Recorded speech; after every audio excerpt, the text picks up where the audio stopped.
I'm a little nervous, so excuse me. I'm sorry. Okay. Okay. So everything in my life at this time was perfect. I had the greatest friends, the best grades, and a supporting family. But there was something in the back of my mind that always told me otherwise. Well, people said, "You're perfect. You're great. You're exactly where you're supposed to be." I thought, I'm not perfect. I'm not great. I'm absolutely horrible. So how many of you guys have ever felt this way? And how many of you guys have known someone that's ever felt this way?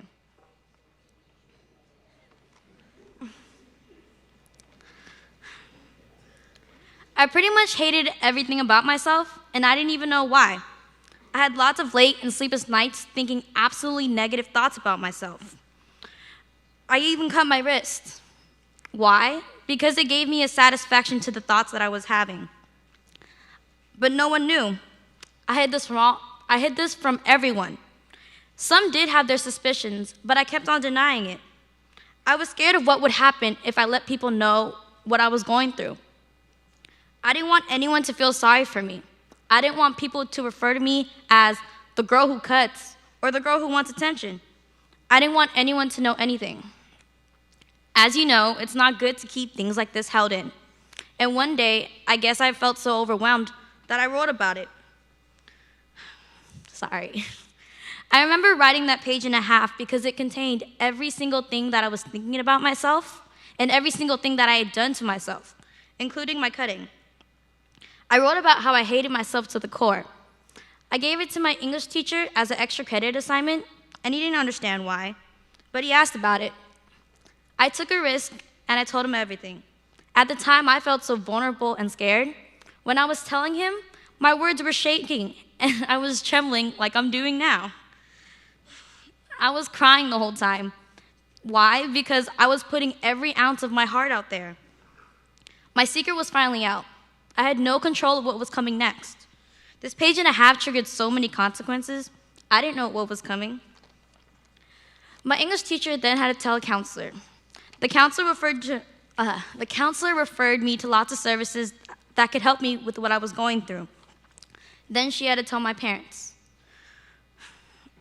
I had to take that chance to tell them everything. Telling them was the worst because they didn't expect it. They asked lots of questions like, "Why are you feeling this way? Why didn't you tell us? When did I start?" It was one of the most heartbreaking talks I've ever had because I couldn't bear to see their reactions. I didn't tell people because I was afraid that people would look at me differently, that things would have to completely rearrange because I had felt a certain way. I was afraid that people would avoid me just because they felt sorry for me. After this, I was required to go to therapy.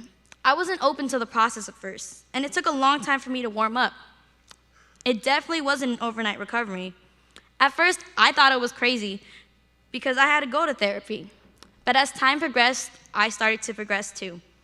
Slowly, I started to see that I could be open and that I had people here for me, and that there was no reason why I had to think so negatively about myself. Looking back at this experience, I'm glad that I told my parents how I truly felt. My relationship with them is so much better. I can tell them what's going on in my life, and I can even joke around with them. Also, talking to them made me realize that I can be straight up with people, that if there's something on my mind, then I should say it. If it's really concerning me, then it needs to be said. It also taught me how to be honest with myself and not to hold things in. It also made me realize that I wasn't the only one going through this problem, that it's a pretty known problem, but no one wants to say anything because they're afraid of change. I also want you guys to realize that it's okay to tell people what's on your mind, even if it's scary. Even if things aren't going to be the same after it, say it. No one should have to handle this problem alone like I did for a really long time. Everything will work out. And if you suspect that someone you know is going through the same thing I did, there's a chance that you're right. Even if they won't talk about it, just be there for them. And if they do confide in you, do what's best for them and get the help that they need. This experience has also taught me that it's completely important to be honest with yourself and with the people around you. It also has taught me that if you're honest, then your family, your friends, your teachers, They'll love and appreciate and accept you for who you are. I've learned to be happy with everything that I am, and to trust the people around me are happy with me too. I'm learning to love and accept myself, flaw after flaw, and lastly, love myself. Thank you.